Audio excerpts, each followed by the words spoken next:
Hello, you meritorious, malt-loving musicians. And thank you to Noel Moitra for the malt mention.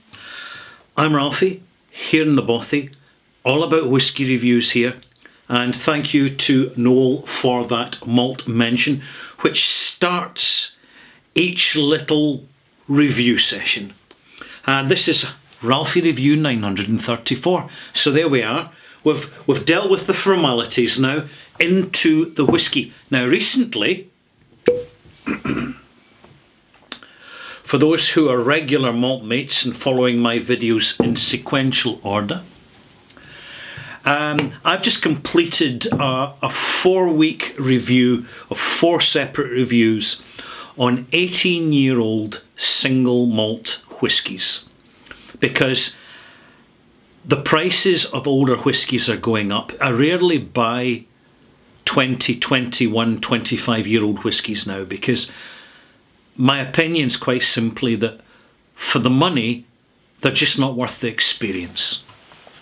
And the reason is that such a premium is being asked for aged whiskies, and under the assumption that age is automatically better and more valuable and more precious.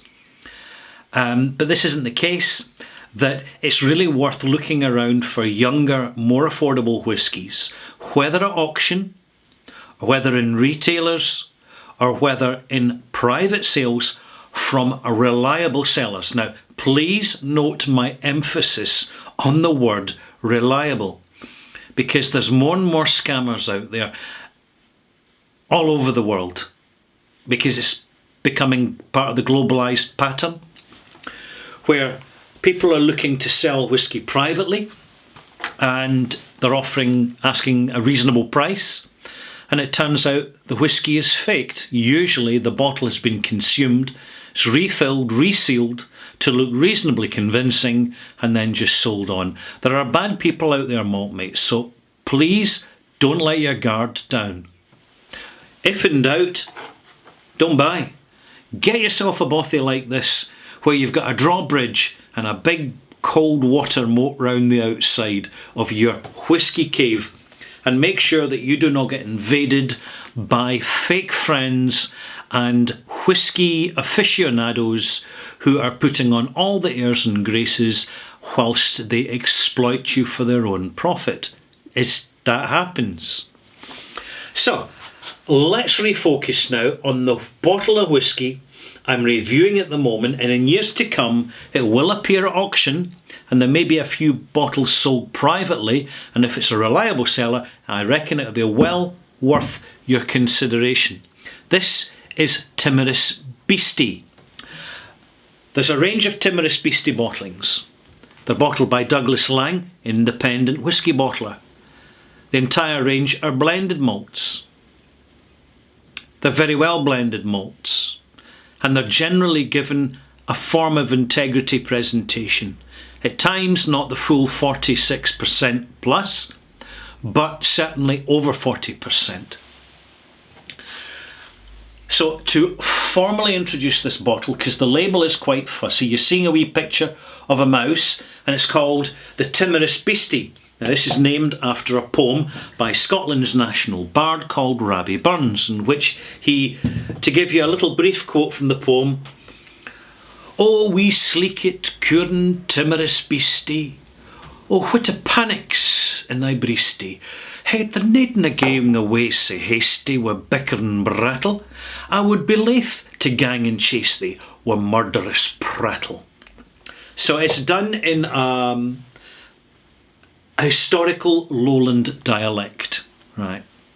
And the guy during his lifetime was treated appallingly, and as happens, but his talent survived. He wasn't properly recognised and endorsed as Scotland's greatest poet. He should have been, but he was the wrong class. This is to understand British culture, you really got to understand that. And this actually permeates into whisky, you see, because single malt whiskies are the top class of whisky. And then further down, you've got the boutique blended malts, then the general blended malts, and then the novelty blended malts. And then at the bottom of the pile, you've got standard blended Scotch, which is about 70% grain whisky, 30% malt. Those are the cheapest whiskies, usually bottled 40%, loaded with burnt sugar caramel colourant and heavily chill filtered. Now that's fine for cheap blended whisky, which isn't so cheap now these days, by the way. But single malts, unfortunately, which are the top of the pecking order, there are some of them that are just not delivering what they should be for the price that's being asked. And as experienced whisky drinkers, building on our experience all the time, we need to identify this to avoid the disappointment, to avoid buying a really well-known brand like, for example, Ardbeg, 10-year-old. Okay, yeah, I can see a few of you all nodding already. It has been a topic for discussion amongst my Patreon subscribers. And Ardbeg 10-year-old, it's not as good as previous bottlings. Totally agree. It's not as good as it could be. Totally agree. There's definitely something falling to bits around Ardbeg at the moment. Yeah, I think there is. I think the reason is that while the going's good, they're putting out inferior casks versions from the warehouse, knowing they will sell, because there is a major global economic recession about to hit. And when it does, in order to sell their whisky, they're going to have better quality stocks in the warehouse and be bottling better quality in order to get the sales. How do I know this? Simple, malt mates, because it's happened before. It happened in the late 1970s, 1980s. I remember it well. This is 13-year-old, limited edition to 3,000 bottles, by the way, Highland blended malt Scotch whisky. Now, to let you understand, all the whiskies that have gone into this malt blend, also known as a blended malt, not to be confused with a blended Scotch, which is why I call it a malt blend, to avoid that confusion. In older bottlings, you can see it as a vatted malt or a pure malt, which occasionally is a single malt. Hey, who said you could learn about Scotch whisky quickly? Right, whoever told you that is kidding you on. There's a lot to learn. This is the Tiburce Meet the Beast edition, right? There's a 10-year-old edition, 12-year-old edition. They're not so good, in my opinion, to be honest. I wouldn't buy them. But there's the 18 and the 20-year-old, which are increasingly looking very affordable, you see, because they're not single malts. They're blended malts. They're malt blends. This is a malt blend. And on the back of it, on the back label, I'm going to quote you a little bit. Just over 3,000 bottles as ever, the Douglas Laing family proudly offers this whisky to you with no artificial colouring. Please note there's another experienced established whisky bottler calling E150 artificial, which is what it is. Fine for the blends, but not for the malts.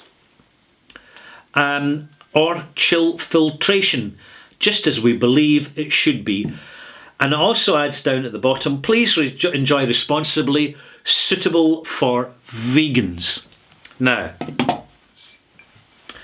all these whiskies have been matured in ex-bourbon casks, which is primarily why they are suitable for vegans.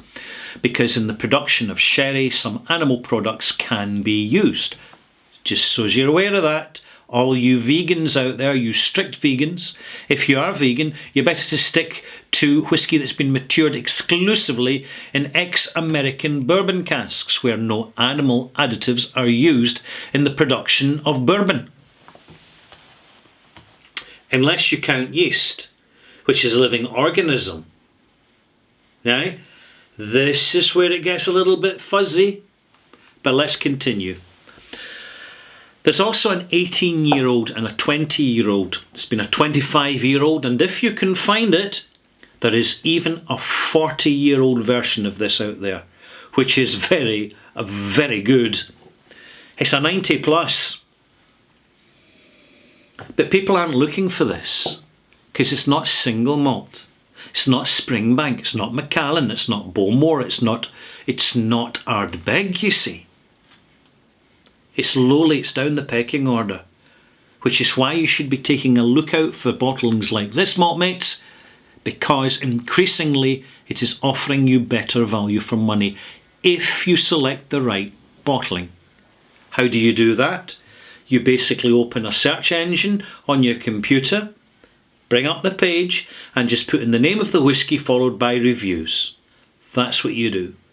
That's where you start.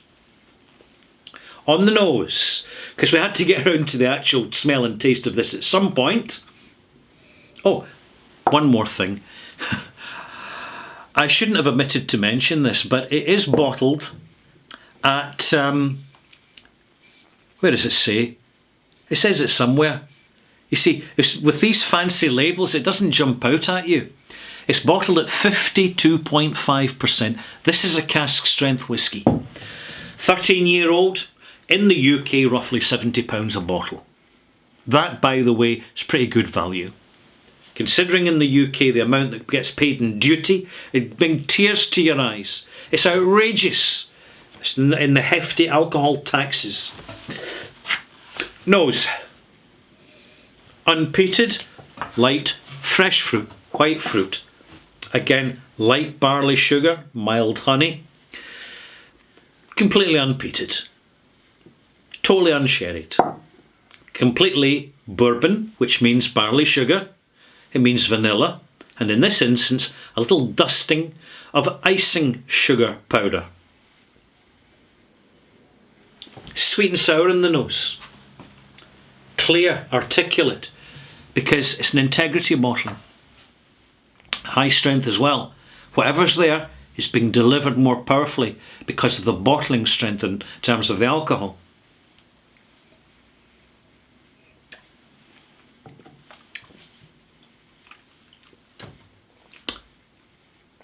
No coughs, no splutters, no funny faces. No need. For a 13-year-old malt blend, this is remarkably drinkable neat. If you hate adding water to your whisky, get yourself a bottle of that. This shows you that, or it tells me anyway, tells us, that the casks used have been primarily first fill casks, or if it's been finished, which is quite possible, it's been finished, the separate malts going into this blend have been finished in first fill wet ex-bourbon casks. I'm going to add a wee drop of water, 5 millilitres actually. I'm really going to open it up. When I add the water in there, you get a little bit of viscimmetry. It's that little rippling effect in the liquor as the water hits the oils and the alcohol, and initially they don't mix together. They kind of battle against each other. It's a good sign of integrity bottling when you see that. The more viscimmetry you'll find from experience, the better. So let's come back to this. On the nose. Light, intense, slightly minty now. Slightly green, savoury, herbaceous notes. Fresh fruit, melon and grape, and a little bit of floral honeysuckle going on as well, but just a little bit in the background. Clean, fresh, delightfully punchy summer dram for the end of a summer's day when the crops are growing in the fields and the fruit's being harvested and the birds are singing in the trees. It's that sort of dram.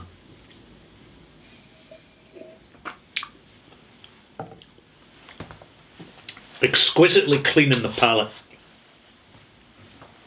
Intense, fresh light fruits.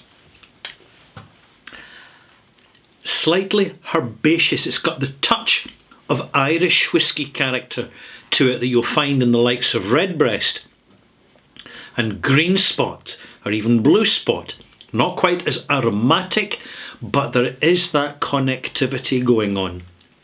It's a splendid, relatively simple, fresh whisky, which it's not a 90 plus, but it's pretty decent all the same. What kind of mark am I going to give this? Well, I'm just going to kind of give one more taste and a little bit more to do with the arrival, development and finish, and then I'll give you the malt mark. An Integrity malt mark.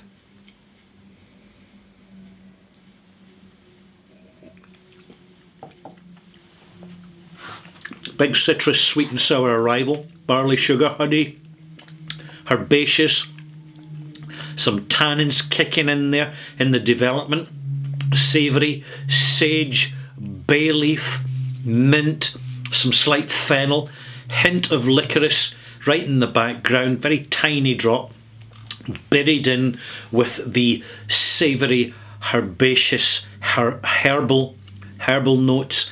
There's some green ginger in there as well.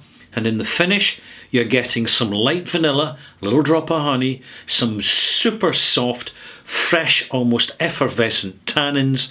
And it is a delightful, practical whisky. It really is. And I'm enjoying it because so many people who claim to be hugely knowledgeable about whisky never touch whiskies like this. They won't go near them because they're not single malts. But when the single malts are starting to disappoint you, partly because of the price and partly because of some of the quality, then have a consideration. This is another reason that your independent bottlers provide an considerable extra dimension to the Scotch whisky industry that no other industry, liquor industry in the world, actually enjoys the benefit of. And that is they bring that diversity that allows us to explore further and discover these hidden gems lurking slightly dusty at awkward shelves in specialist retailers. Right.